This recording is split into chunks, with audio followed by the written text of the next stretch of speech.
अगर आप यूएसए के ई2 ट्रीटी वीजा को कंसिडर कर रहे हो ताकि आप अमेरिका में एक बिजनेस बना सको और उस बिजनेस की बेस पे अमेरिका में मूव कर सको, तो एक बहुत बड़ी जो मिथ है इसमें, वो ये है कि आपने ई2 वीजा का जो प्रोसेस है वो स्टार्ट कहाँ से करना है। बहुत सारे लोग इस चीज़ में कंफ्यूज होते हैं कि आपको पहले बिजनेस लेना है या पहले इन्वेस्टमेंट्स करनी है। अगर इन्वेस्टमेंट्स करनी है तो कैसे करनी है, बिजनेस कैसे परचेज करेंगे, आपको वीजा एप्लीकेशन जो है वो कैसे प्रिपेयर करनी है।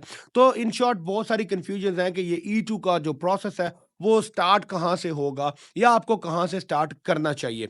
इसमें काफ़ी सारे लोग इस चीज़ में कंफ्यूज होते हैं कि चूंकि ये बिजनेस इन्वेस्टमेंट है, आपको एक क्वालिफाइंग बिजनेस में इन्वेस्ट करना होता है, तो people start believing, they start looking for the businesses कि आप कोई बिजनेस ढूंढेंगे और उस बिजनेस को जब आप देख लेंगे, फाइनलाइज कर लेंगे, उसके बाद आप ई2 का प्रोसेस जो है वो स्टार्ट करेंगे।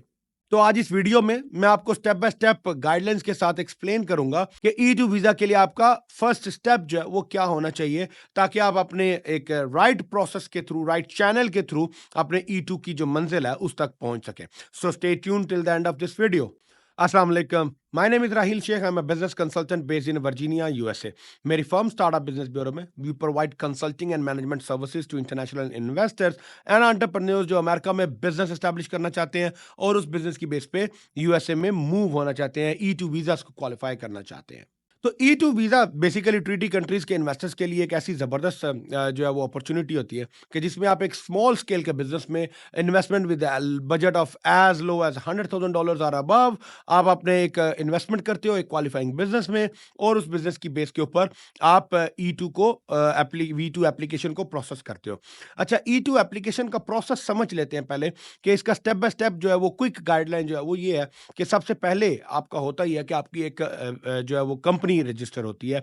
LLC is a common practice, जो कि लिमिटेड लायबिलिटी कंपनी होती है।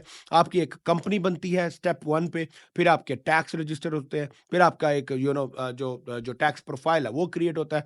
उसके बाद आपने बैंक अकाउंट्स अपने ओपन करने होते हैं, personal account and business account. अगर आपके पास विजिट वीजा है तो आप यहाँ पे आके ओपन करते हो, विजिट वीजा नहीं है तो अब आप जो है वो इंटरनेशनली या जो है डिजिटल बैंक्स के थ्रू जो है वो आप अपने अकाउंट्स ओपन करते हो।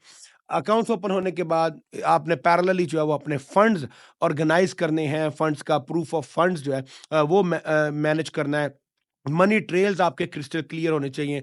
उसके बाद आप वो फंड्स उस अकाउंट में ट्रांसफर करते हो। यहां तक का जो प्रोसेस है इसको बोला जाता है बायर्स प्रोफाइल क्रिएट करना।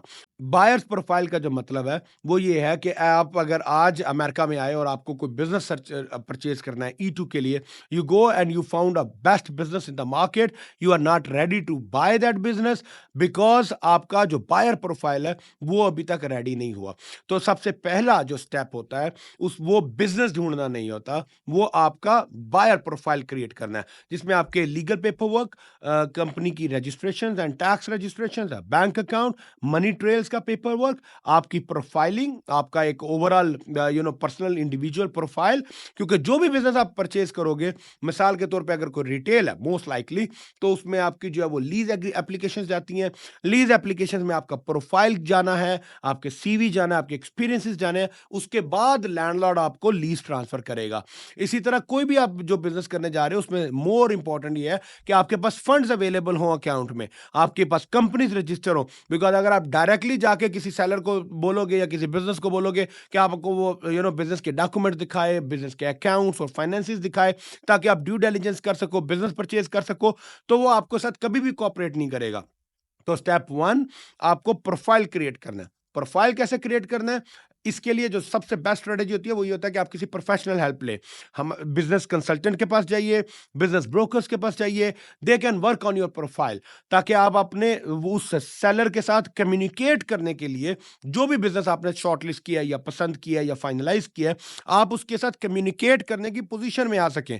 आज आप वैसे रैंडमली मार्केट में आप bizbuysell.com पे चले जाइए, one of the biggest website है जिसपे बिजनेस अवेलेबल है सेल के लिए। You try to contact the brokers, nobody is gonna talk to you because you do not have an NDA and you do not have a buyer's profile. So in short, the most important thing is first and the foremost, you need to choose and pick the company or agency whom you want to work with. For example, if you hire us to do all the transaction, to find the business for you, to create the buyer's profile for you, so that should be your first step. ताकि उसके बाद हम every single step of the whole pieces of the puzzle, we want to make sure कि आपके सारे steps as per the E2 requirements, E2 eligibilities process हो रहे हैं, आपका profile create हो रहा है, आपकी company create हो रही है, and at the same time another important benefit of working with the business broker or a business consultant is कि parallel to the creating of your buyer's profile, we start hunting the business. Business hunting एक बहुत daunting और challenging task है. It takes months and months to find one qualifying business. जिसका मतलब है कि ऐसा नहीं है कि आपने आज डिसाइड किया कि आपको बिजनेस चाहिए या आपने E2 वीजा करना है and you just go in the market and shop around the business and आपको नेक्स्ट 1 वीक 10 days या 1 month में आपको कोई बिजनेस मिल गया. Sometimes we happen to spend 9 to 12 months time, to be very honest, on finding one qualifying business if it is on a particular niche market or a niche industry. And then अगर आपको वो business मिल भी जाता है, then you need to perform a lot of due diligences, you need to run through a lot of other activities. आपको उसके accounts देखने हैं, आपके ऑडिटिंग करनी है, आपने उसके फाइनेंस मैनेज करने हैं, देखने हैं, रिव्यू करने हैं, आपने उसके टैक्स मैनेज करने हैं, बुक्स मैनेज करनी है, आपने वो सारी चीज़ों को रिव्यू करना है, आपने उसके बाद उसकी ड्यू डिलिजेंस करनी है, फेयर मार्केट वैल्यूएशन होगी बिजनेस की, उसके बाद आप उस बिजनेस की ट्रांजेक्शन जो है वो क्लोज करोगे. उस क्लोजिंग के लिए आपको बिजनेस अटॉर्नी की हेल्प चाहिए होगी, जो कि आपका जो सेल परचेज एग्रीमेंट है वो कंप्लीट कर सके. अटॉर्नी के बाद आपने बिजनेस टेक ओवर किया and then after that immigration attorney का काम आएगा, जो कि आपकी वीजा पिटीशन जो है वो प्रिपेयर करेगा. सो you need to make sure that there are a lot of pieces of the puzzles which you need to collect and put it all in together, ताकि आप ये पूरे का पूरा जो प्रोजेक्ट है इसको efficiently and effectively एग्जीक्यूट कर सके. सो रादर देन कि आपने E2 को स्टार्ट करना है, तो आप the people call me and they से ओके मुझे आप ये बताइए जी आपके पास बिजनेसेस कौन से अवेलेबल है. भाई आज आपको मैं दुनिया का बेस्ट बिजनेस अपॉर्चुनिटी भी बता दूं. So trust me, it's worth nothing to you because आप उस बिजनेस को परचेज करने के लिए अभी क्वालिफाई या एलिजिबल या प्रिपेयर ही नहीं है. So take So the best thing is take professional help, take professional advices, work with the professional and competent teams, business brokers, business consultants, CPA firms, business attorneys, and then immigration attorneys. That's how you call a whole team to make it a successful E2 visa application. And not only the E2 application, but to make sure that you are buying a well qualifying business जो कि long run में आपको benefit भी देगा, आपको आपकी return on investments जो है उनको भी मैक्सिमाइज कर सकेगा.